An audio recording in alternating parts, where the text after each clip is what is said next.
How do you make it stick? Your biggest enemy is you.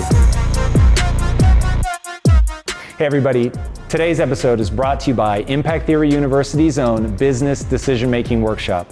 If you're a business owner looking to scale your company, I can help.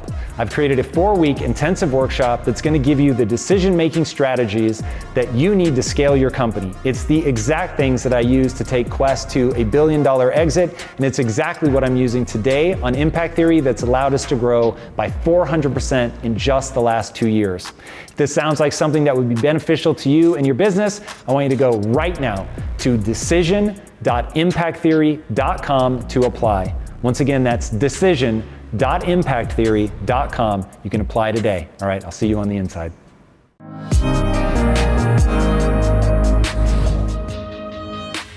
Hey everybody, welcome to another episode of Impact Theory. Today, we are going to be talking all about self-soothing. Now, this is something that I discovered early in my business career. Was the thing that separated me from a lot of other people. It wasn't that I didn't get upset about things or that I didn't get hurt or have something ding my self-esteem. It was that all of those insults would happen. I would have my reaction, but I would be able to very quickly soothe myself, get my head back in the game. And in the beginning, it was, before I really started working on it, it might have been 3 days or longer where something would upset me and I would stay upset. I would think badly about myself and I would really spiral out of control and lose a lot of time to being in that negative space. And over time, I realized this is not effective. Like if I'm trying to accomplish a goal and I spend 3 days worrying about some comment that somebody made or some mistake that I made, or if I embarrassed myself, I just thought I'm never going to get where I want to go once I factor in how much time I spend being traumatized by something. So I want to get this window as narrow as I can. And now my goal, it's not always what I achieve, but my goal is to get the amount of time that I spend emotionally derailing on something because something upset me, to get that so quick that I spend so little time in that suffering that people don't even see it register on my face. So I went from 3 days to a day to a few hours to an hour to a couple minutes down to when I'm at my best, it not even registering on my face. And when you can dial yourself in like that, then the world is your oyster. Everything begins to open up because you're able to very quickly recenter yourself, get refocused on what your goal is, and then at the end of the day, taking action that actually moves you towards that goal in a meaningful and expedient way. That's what we're after. That's how you really make extraordinary things happen in your life. But so many people are either looking outward, trying to stop people from hurting them, offending them, upsetting them, making sure that they never take risks so that they can't fail, so that they're not embarrassed. That's their MO for dealing with those emotional insults. Instead of saying, hey, I'm going to point only 2 thumbs at myself, and I'm going to figure out what I can do to not be a slave to my emotions, to not let things upset me, and that sense of emotional resilience, and not to weaken the effect of this. You want to get to the point where nothing knocks you off course, where you were just completely centered. Now, of course, I'm not there. I don't know many people who are, but the closer you can get to that ideal, the more effective you're going to be in your life. All right. Question number 1. What is your self-talk when you have a substantial and bitter failure, like not meeting an important deadline for your goals and realizing you're actually far behind? All right, this is one of those separating factors. When people realize that whenever you do anything other than take on that responsibility yourself, you are either permanently delaying the realization or temporarily delaying that such that you're unable to make progress. The goal of taking on the responsibility is not so that you feel badly about yourself. It's not so that you wallow in that bitter defeat or embarrassment or whatever. It is so you recognize the truth of the following statement. I'm not good at this yet, or I have not succeeded at this yet, or I made this mistake, but I'm never going to repeat it. It's the sense of how temporary that failure is, how temporary that embarrassment is. And there is a phenomenal phrase that I use all the time that I invite you guys to make your self-talk, which is a Buddhist phrase, this too shall pass. This too shall pass. That's the good and the bad. It's one of the most transformational ideas that I've ever come across.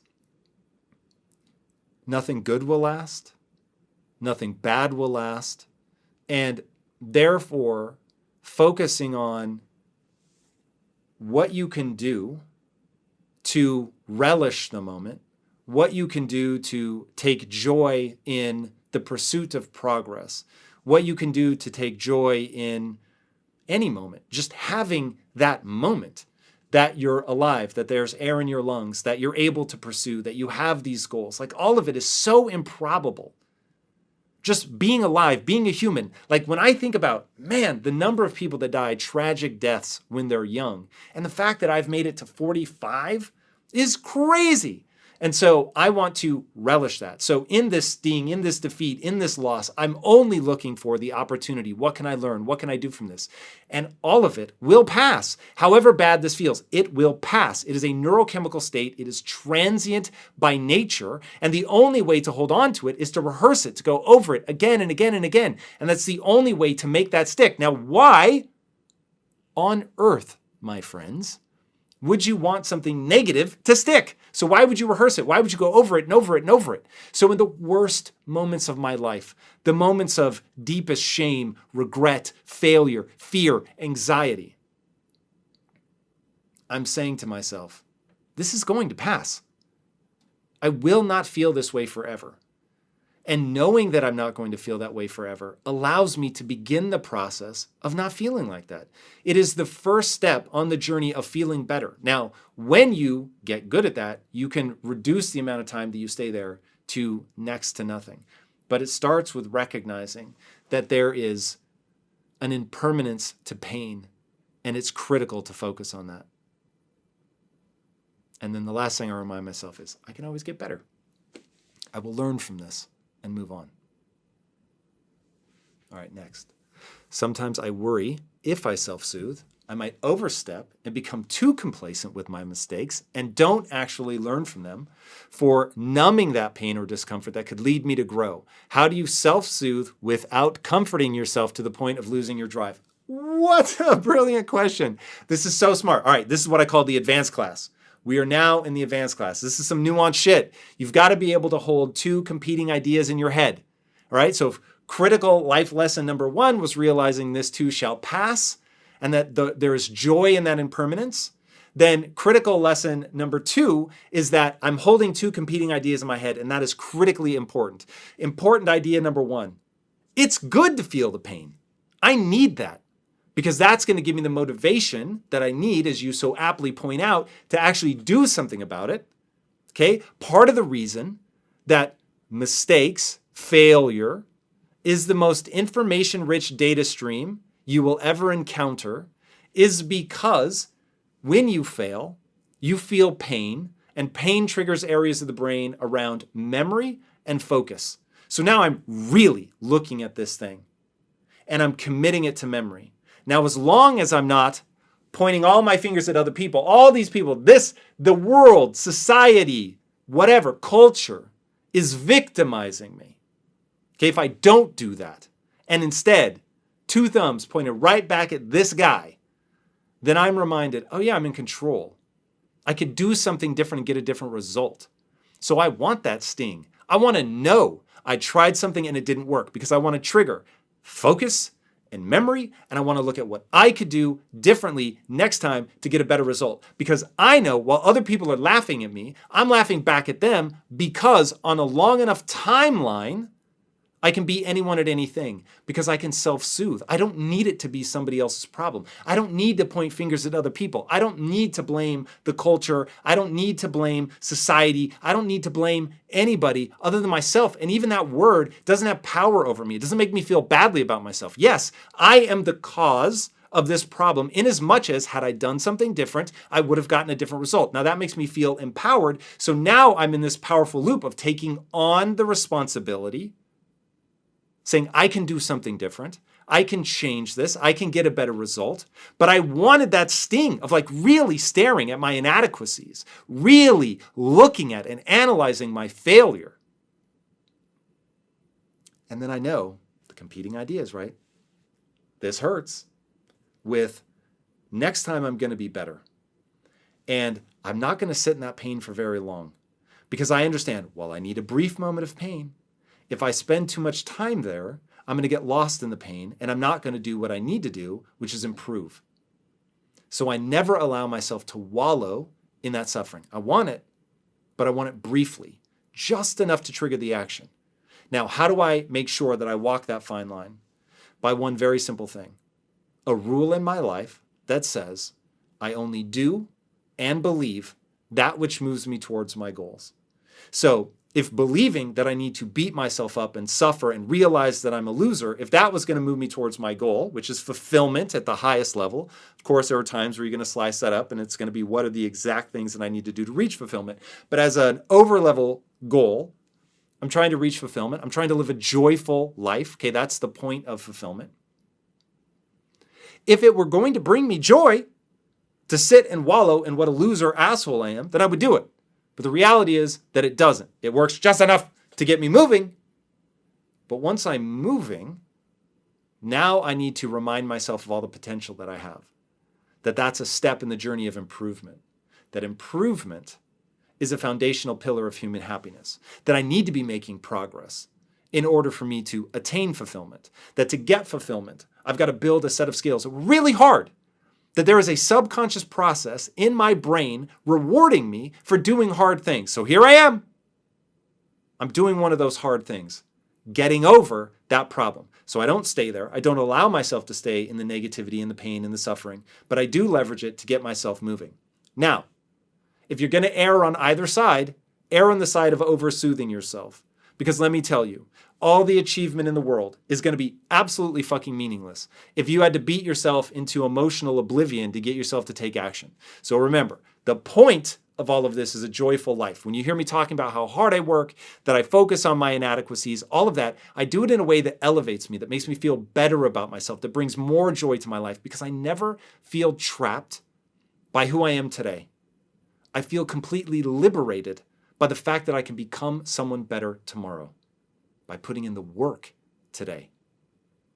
So it's just that little bit of suffering to get yourself moving, a little bit of focusing on the pain that you fucked up, that you could do better, that you expect better. But then it's on to focusing on progress, putting in the work, and being proud of yourself for doing that. I love that question. Next. For some of us new to self-soothing, what is the core definition and what effect is it supposed to have on us? What is happening in our body? Okay. The actual neurochemistry of what's happening in your body, I don't know well enough to put it back, to reiterate it, but I will say this. For sure, you have an element of serotonin in terms of how you feel about yourself. So you want to be re-anchoring yourself around a very anti-fragile idea. Shout out to Nassim Taleb. So fragile ideas of pride would be something like being smart, being right, being worthy, being good, being intelligent, anything where you can encounter somebody that's more than you. They are more worthy, they are better, or just even if it's yourself, that you fail on something, you're like, oh my God, like I could have done that so much better, right? So it can be you versus you, it can be you versus somebody else. But when you value yourself for being right, for instance, the number of times you're going to be wrong is way too frequent to be a sustainable way to draw your self-esteem. But you must have self-esteem from something. So if you use something that's anti-fragile and you say, okay, I'm taking an anti-fragile approach to this, so I see myself as the learner. So the very thing that I value myself for is my willingness to face my inadequacies and get better. The very thing that makes me feel good about myself is not being right. It's not avoiding mistakes. It is not being perfect. It is in the face of the fact that I will make mistakes and that I am not perfect, that I keep going. I learn, I grow, I try again. I don't allow other people to stop me. I don't allow myself to stop me. I don't allow my failures to define me, okay? Now we've got this anti-fragile framework. Now, as we think of ourselves like that, we're getting that serotonin boost, okay? We're feeling better about ourselves. We have a better vision of what the future can be. The future can be better, okay? So now we just have a more joyful frame of reference, okay? It's positive, it's optimistic. And I can't emphasize optimism enough. The absolute need that you have to be optimistic about your future. It is fucking critical. And let me tell you, even if nothing in your life has ever given you reason to be optimistic, I'm telling you, starting right now, you must be optimistic. Now I can hear you asking, why, Tom? Why do I need to be optimistic if everything in my life has been a kick in the face? Because if you are wise, you are adopting my rule to not allow yourself to do or believe anything that holds you back or moves you away from your goals. Now I'll say about yourself is probably, you're not going to do or believe anything about yourself that's going to stop you from achieving your goals, because you don't want to be disconnected from reality. That's a whole nother video. But for right now, you're not going to allow yourself to have a negative vision of your future or a negative vision of who you are at some fundamental level. You have the ability to change. Now, once you have that, it's a very expansive emotion, okay? Now, serotonin, I will tell you to go listen to neuroscientists on that. Jordan Peterson has an amazing breakdown. There's somehow controversy around this whole thing about lobsters, but it gives you an idea that when you win at something, when you move up that competence hierarchy, you get this lift in serotonin, which makes you feel better about yourself and your station in life. Now, if we know that serotonin is tied to our station in life, how you view your station in life becomes as important as the objective reality about your station in life. So you want to make sure you're not adding fuel to the fire if you are over here fucking up all the time, routinely, and you're getting these shots in the face. You don't want to make it worse by saying, all right, because I have messed up historically, I'm always going to mess up. I am a fuck up, and therefore nothing good is ever going to happen to me. Okay, now you're just 10xing the suffering there. You want to take an expansive view. I can get better, anti-fragile sense of self-esteem around being the learner, around improving and getting better. Yes, it may take time. Yes, it may take you more time than it takes other people. Fine. Then you get a double helping of serotonin for being the kind of person that sticks with it even though it's harder for you. That's the only logical way to approach it, because it creates that expansive nature, okay? So that's number one. Number two is dopamine. So when you are going after a goal, when you are trying to recontextualize yourself, take that learner approach, now, because dopamine is actually about anticipation, okay? It isn't the reward itself. Your dopamine levels are at their highest when you're moving towards something, when you think you're about to win. That's when dopamine really spikes. So if dopamine is the anticipatory reward that keeps you moving and going after things that excite you, getting this more expansive version of yourself, of your future possibilities, then not only elevates your serotonin, but it gets you excited from a dopamine perspective. And now it's like, oh man, I'm anticipating getting better and I'm feeling better about myself. So this is why we want to self-soothe. That's probably pretty close to the neurochemistry of what's happening. That's certainly a great description of how you're going to feel, right? Expansive, feeling better about yourself, optimistic about your future. You're getting the dopamine hits of the excitement of moving towards something, anticipating a future reward. That is why you want to self-soothe. I hope you guys are enjoying this episode, which is brought to you by Impact Theory University's Business Decision Making Workshop. With 9 full-length classes and weekly live case studies with me, the Business Decision Making Workshop is a hands-on approach to honing your abilities to scale your business. I'm going to be in there with you, working through your hardest problems so that you'll be able to master how to overcome any impediment by getting the most foundational way to think through novel problems. And that, my friends, is exactly what you need to do if you want to scale your company and have the kind of crazy success that you've always dreamed. I promise it is possible. This is teachable. This is something that you can learn. It is a process that you can deploy against your business and be able to move confidently forward. Just go right now to decision.impacttheory.com to apply. Do not delay, my friends. Spots are limited. Again, go to decision.impacttheory.com and apply today. I'll see you guys on the inside. I often see self-soothing thought of in a reactive sense, i.e. stress happens, then you self-soothe. Are there any methods you use to proactively self-soothe when you know a stressful event may be approaching? Yes. So here we go.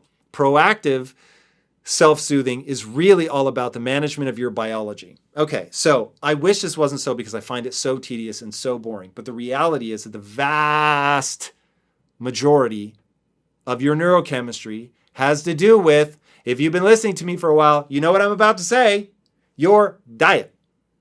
Your diet. What you eat, what you drink, what you take in, all of it matters so much. I'll even say lifestyle might be a better answer. So your diet is a huge portion of it, but your exercise routine is also critical. So if you know you have something stressful coming up, I'm going to recommend get your diet on point. Beyond the scope of this video to go into that, but I'll say really quickly, whole foods. Just eat whole foods. Things that look like it looked when it was walking around or like it looked when it was in the ground. Okay? If you stick as close to that as humanly possible, you're going to be headed in the right direction. Then the next part is getting your exercise right. So actually working out, pushing yourself. And then, even more important than the exercise, is meditation. So you can actually change the structures of your brain by meditating. Let that land. You can change the physical structure of your brain by meditating. You become more emotionally resilient.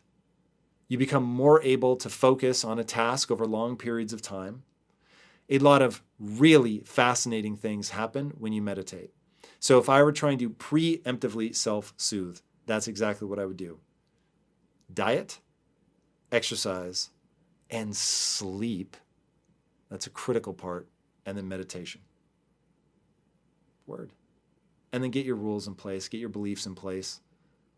If you haven't read my 25 beliefs that everybody should adopt if you want to be successful and be able to rapidly self-soothe, you can download that for free at impacttheory.com, or you can just type into Google Tom Bilyeu belief system. It will pop up.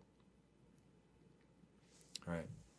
How do you maintain a healthy balance between self-soothing and turning to others for support or upliftment so as not to become emotionally isolated? All right. Healthy relationships are a critical part of the human experience. If you truly want to live a joyful life, you need to make sure that you have close, loving relationships.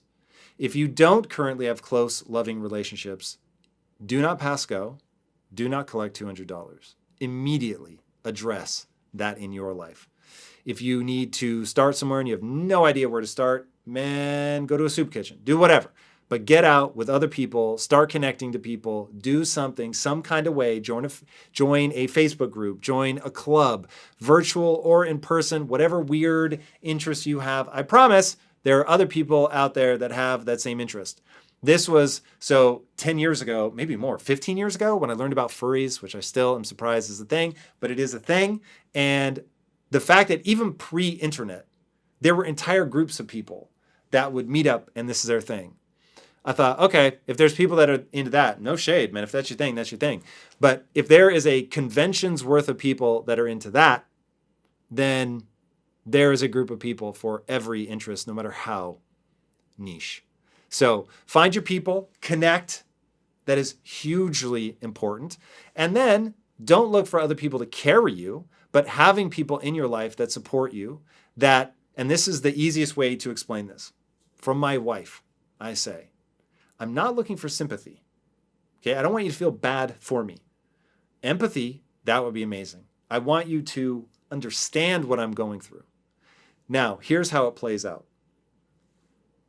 I said to her in the beginning, if ever I'm knocked to my knees, I don't want you to get on your knees with me, put an arm around me, cry with me, and tell me everything is going to be okay. It's not what I'm looking for. And even worse, I don't want you to do all that and then tell me, yeah, all of this sucks and it's shit and life, life's a shit sandwich and every day is another bite. People used to say that all the time when I was a kid. That was like the fucking Tacoma motto. Drove me crazy. What I want, my beloved wife, when I'm knocked to my knees, which will happen, I want you to extend a hand. I want you to show that you understand what I'm going through, but I want you to pull me back up, help brush me off, and remind me of what I'm capable of so that I can soothe myself, refocus, remember that I'm the learner, and get me pointed back in the right direction. That to me is the difference between empathy and sympathy. Don't cry for me. Help me get back in the fight. So surround yourself with people that are like that. Don't look for them to carry you. Having people that remind you of what you're capable of, having people remind you of what you're capable of becoming, that's rad. That's dope shit. Surround me with people like that, and I'm about it. But I don't just want somebody to cry with me. It's not going to take me where I want to go. Next. How do you soothe? When you know you have a very long and hard routine of work ahead of you for days on end and the dread creeps into your mind. All right, motherfuckers, let me tell you right now, life is about having reservoirs of strength. Now, you have to earn that with yourself, and it is going to start incredibly small. But at the end of the day, let me give you a notion that is going to serve you well. My friends, attack the fucking hill. Attack the hill. Attack the hill. Attack the hill. Don't fear the hill. Don't whine about the hill. Don't go into the hill like, oh God, this is really going to suck. Come on, motherfucker. Let's get after this shit. This is why one of the things that I look for, if you want to work at Impact Theory, let me tell you right now, every single person at Impact Theory better be a hardcore motherfucker. HCMF. I am only looking for HCMF. If you are not hardcore, if you are not prepared to push through something, I don't want to be around that. I want to be around people that attack the hill. I want to be around people that are like, yo, this is my chance. Now, let me assure you, that's a defense mechanism for how much it sucks sometimes to go through that shit. I don't seek it out. I don't want that stuff in my life. But when it comes, I'm going to David Goggins that bitch. I'm not here to fuck around. Like, you've got to want that. You've got to be prepared to find some switch in your mind that you can flip, that even though 10 seconds ago you didn't want it, now that it's coming, what does Jocko say? Good? This is going to be hard. Good, good. You've got to find a way to channel that, to attack that, to suddenly get that level of aggression in your soul. And man, look, I have the chills. This is one of those things. My life has been a series of figuring out how to toughen up. Okay, that was not me in high school. I was not tough in any way, shape, or form. And getting into business, I realized I was constantly getting kicked in the face. And I had two choices: get the fuck out of business or learn to toughen up. Now, the gym, as much as I hate it, gave me a lot of that. Pushing through those extra sets when it burns, to dig deep within yourself, to realize that you can push. And now, even thinking back, going back earlier than that, I was almost 200 pounds at the age of 15. In fact, I was 200 pounds. I was 198. I ran cross country. My thighs would rub together so much during a race that they would bleed. I would have bloody thighs at the end of a cross-country race. For the first 3 years, well, I guess I'll give you the full story. Year number 1 of cross-country, my sister's friend was on the team, and she was 3 years older than me, and I had a crush on her. And I was 6 foot almost at that point, 200 pounds, and built like a football player, but I hated football because it hurt. And she said, oh, you should run cross country. And I was like, yes, I should, because I want to be around you. And so I did cross country my first year. She graduated. I was like, this sucks. I was the slowest person in the league, not my high school, in the league. I was the slowest. We did a league match. I came in dead fucking last. So I was quite literally the slowest person in the league. She leaves. I'm like, I am the fuck out. Peace. And then people on the team were like, no, man, you're super inspirational. You should stay. Because I would go to the end of the race and I would cheer people on. And I was like, oh man, it's somebody giving me positive feedback. All right, fuck it. I'll run again. So I end up running all 4 years. But the first 3 years, inside, I'm doing it just to be liked. I'm doing it because people are telling me that I'm inspirational. And the fact that I've got the bloody thighs and I keep doing it, and even though I'm the slowest person in the league, blah, blah, blah, like I show up. So, all right, cool. And then finally my senior year, I was like, I want to see if I can get better. And this was, I don't remember the exact sort of beginning, the first brick that I lay of mindset, but this would be one of the early ones. And I decided, okay, I'm going to try to get better. And now instead of thinking that I was cool for just showing up, I was like, let me push myself. And realizing that, and this is where the phrase attack the hill comes from, my cross-country coach. When you're coming up on a hill and it already hurts and your lungs are burning and your thighs are bleeding, hill's not an exciting part of the race. But there's something about channeling aggression, of having that gear, of not only feeling nice, pleasant, courteous, but being like, fuck this hill. I'm going after this hill. And even though it's an inanimate object, I'm going to beat it up. And so you would run faster up the hill and you would just feel that sense of like anger and attack mode and just that aggressive impulse. And so often people push back on that. And that's one thing in my personality that people don't like. And I'm always sad when people rule that out as a tool that nature has given you. Jordan Peterson gave me a really interesting idea. And I don't know if he's right about the language interpretation of the word meek. But in the Bible, and I am not religious, but in the Bible they say the meek shall inherit the earth. It always rubbed me the wrong way. It's like, why the fuck would weak people inherit the earth? And Peterson's interpretation is that the ancient word that we have translated as meek actually carried the connotations of being a hardcore motherfucker, but keeping your sword sheathed. So you know you can fight. You know you can attack, but you don't. But if you've ever noticed that people that are truly skilled fighters, they just kind of move through the world differently because they know they could fight if they needed to. So there isn't that anxiety of, will this become a fight? There is a confidence that they could step into that moment. We can all have that psychologically. You can have it physically if you're willing to train to fight, but you can still have it psychologically. And that is to realize that you have to be willing to charge at something in your life. You have to be willing to face fear, pain, failure, embarrassment. And when you're prepared to endure suffering, that all of a sudden the question mark of what you will do in that face of suffering goes away.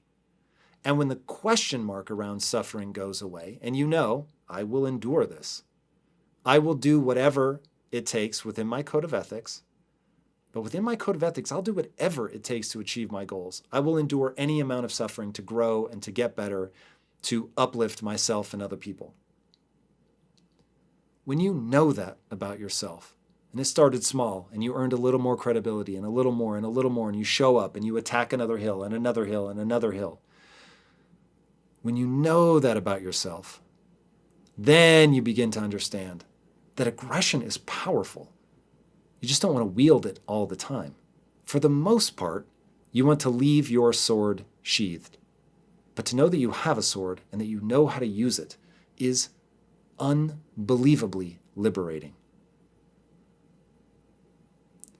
So, when the dread creeps into my mind that I'm about to do something hard, I remind myself that I'm a hardcore motherfucker, and I will endure whatever I must in order to achieve my goals. And I've proven it to myself time and time and time again. And in the beginning, when I didn't believe in myself, and I had not yet earned it, I believed that I could earn it. Start small, get strong, and over time you will be startled at how strong mentally, physically, emotionally you can become.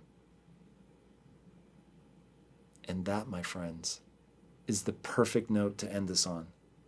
Because I'm telling you, you can become extraordinary.